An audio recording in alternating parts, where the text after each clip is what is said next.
Hello, dear folks. Welcome to the show. My name, Jack Chow on the East West Show for years under G&E TV, the beautiful umbrella. We have all kinds of programs, the English program, Chinese program, and the Spanish program. All right. So now I'm doing the English program. Right now, this very moment, everybody is excited. We get excited not for nothing. We have a good news that the President Obama of the United States are going to meet with the president of China, Mr. Xi Jinping, tomorrow. What a Very big exciting, news, isn't right? it? That's Oh, great. right now, Mr. Xi Jinping is in the United States. He's in Seattle, I believe. Seattle, yes, Okay. you're right. Yeah. You sharing the joy is my good friend and the big leader of the community, the former mayor of Yorba Linda, now council member of Yorba Linda, Mr. Craig Young. Please, Mayor Young, welcome to the show. Jack, always good to be with you. Thank you. All right. And I believe that you're the one, okay, of course, being a mayor and council member now of that great city, Yorba Linda, where a beautiful historical landmark is situated, that is Nixon Library. Right? You, of course, you have more reason to feel proud about the U.S. and the China relationship because President Nixon was the one who broke the ice. We've come a long way in 40 years, haven't Long we? way for years. We'll touch about that, right? Good. And also, in addition to that, you personally have a special reason to feel excited because you have a son right now teaching in China. Teaching at a university, yes. Okay. All right, what a father and what a mayor. So, welcome to the show. Of Thank you. course. Thank you, Jack. All right.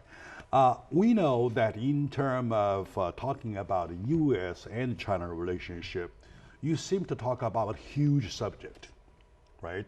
Like as if you're talking about the moon landing, you're talking about Mars immigration or whatsoever. Yet it is a matter that is so related closely to our day-to-day life, right? And I believe this, I hope, I really expect that this visit, this current visit, because they are no strangers to each other, President Obama and President Xi Jinping. They have met They before, met sure. in several times.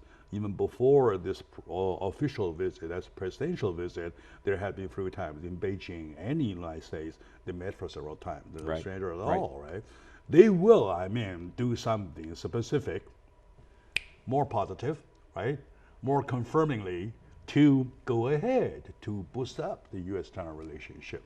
So, being a mayor and council member of Yorba Linda, such a beautiful city with a landmark where the birthplace of Richard Nixon was, and also the library was. Right. How do you feel about it?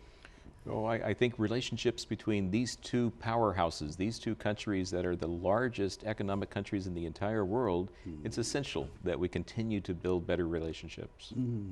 Yeah, also. And also given the fact that President Nixon was the one who, after the Cold War, or even during the tail of the Cold War, right? Right. Went to China to break the ice. To break the ice and begin the forging of the relationships. Absolutely. Yeah, that was. Okay, can you recall a little bit? Because our young audience might not know that much, right? Can you please? I mean, you're the one that has the most to say. I learned those from my textbooks. Sure. So you're the one. Let's know well, something about it. you Please. probably should have had a historian come. That would have been a better person to interview for that. All right, good. But you're right. The relationships between China and U.S., some would say were strained, and they were strained before President Nixon, but even more than strained, the relationships were just absent. We had no relationship together whatsoever. Yeah. Oh, okay, And- zero, if not a minus. Right? Zero and perhaps minus, right? But really, the emphasis is on 0.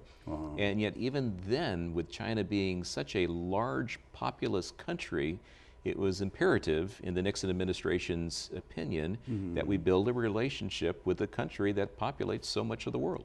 And so, good for that administration to reach out beyond what the public opinion probably would have told them to do. And so as you do read the history books, you find that many of the preparatory meetings were done in secret. They were done behind because Congress would not have been in favor of President Nixon extending that welcoming hand. All right, all right. And I know, I do understand that you try to be politically right. And we have also to be historically right. Yes. The part I heard is that there was a period when China, Russia, and the United States, the three country relations was at a point, a so mysterious point, so mystifying point, whereby you heard rumors that Russia going to attack China, Yes. all right, and the U.S. took a position, not openly, however, secretly, to approach China to let the let the news out and try to work something else. Have you heard that part Oh, of it? absolutely. In Yeah, fact, go ahead, please. well, and again, though I'm not the Sure, historian, yeah. And I believe that you are politically right. there are a number of wonderful books, though, on that very matter. The one that I think has a tremendous amount of credibility is the one from Dr. Henry Kissinger. And so I've recently read that book. I had the privilege of the Secretary of State visiting the Nixon Library and signing the book for me. And as you read that, he talks specifically about that three-legged stool, those three countries, Russia and China and the United States. The tripod. The tripod, that's exactly right. Yeah. And without one, the other falls over, right? And how part of President Nixon's motivation was what I talked about initially, the fact that there is such a large population, we need to be friendly with China because of that. But the second one was very much militarily strategic for the United States as well as defensive for China. But the idea of a Russia and a China forging a stronger relationship could be detrimental to the state of affairs for the United States. To the U.S. And so that's another reason okay. Dr. Kissinger says that it was imperative that Nixon reach across the ocean and build a relationship with China to help put Russia into a bit of a inferior position. There was even a vivid description about the moment whereby Henry Kissinger kind of like rushed into the office of President Nixon and said, hey, you know what? Something like that kind. Right? And here we are 40 plus years later, we're not in that much different of a position, are we? Yeah, because of his historical contribution. What is going on in Russia and China and the U.S. now, and the three powerhouses, and it's imperative that the friendship continues to build strong. Exactly. Nowadays, if you take a new look at the theory that guides about the tripod situation, though, you would say probably, correct me if wrong, that for three of the legs to stand strong together, though, you don't want any of the three to get extra strong. Right? Absolutely and true. you don't want any of the three get to be extra weak. And you better work together. Right? Or any two of the three legs get too close, the other one will be isolated. Absolutely. And the same thing to the other two. Right? So. And we're trying to put a very complicated matter into a simple language with the efforts of Mr. Craig Young, Yorba Linda City Mayor previously, now a council member, and a good friend to G&E TV, and also a proud father of a wonderful young son who is taking a education position in that front, I believe, in Yueshou University of Shaoxing, China. Right. All right, good. Right.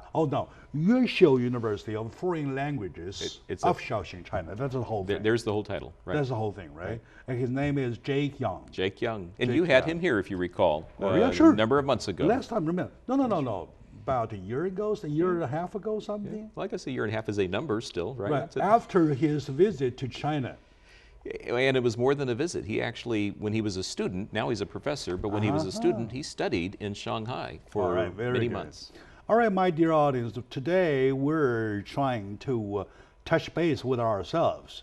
Well, in Southern California, there is a city which is the birthplace of President Richard Nixon and which is the location of Richard Nixon Library.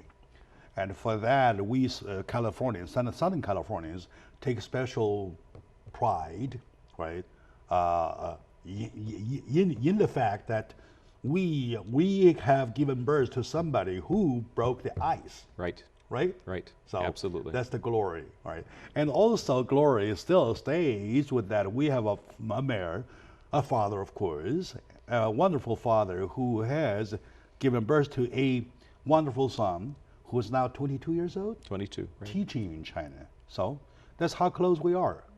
I'll call it how apart we're from each other, how close we are. Whatever you take it, this is the fact, right? Well, it's amazing how small the world has gotten since 40 plus years ago when President Nixon was there. So, Wow. and every time I visit, I've visited China several times now, but every time I visit and I meet with different dignitaries that are counterparts of mine in China, inevitably the conversation turns to, oh, my son or my daughter is studying in the United States and your son or daughter is studying here. And it's just, exactly. it is always I happening. recall last time when you were here on the event, one event, you mentioned that, and somebody said, oh yeah, I have my son here. That's right. Studying, That's exactly right. Okay, yeah. now.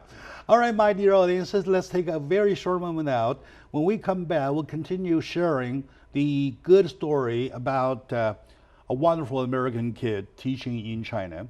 Well, with Mr. Mayor Yang, we're going to find more stories about how privately, as an individual, we feel pride for who we are. Very right? good. Very good. Now, so we'll be right back.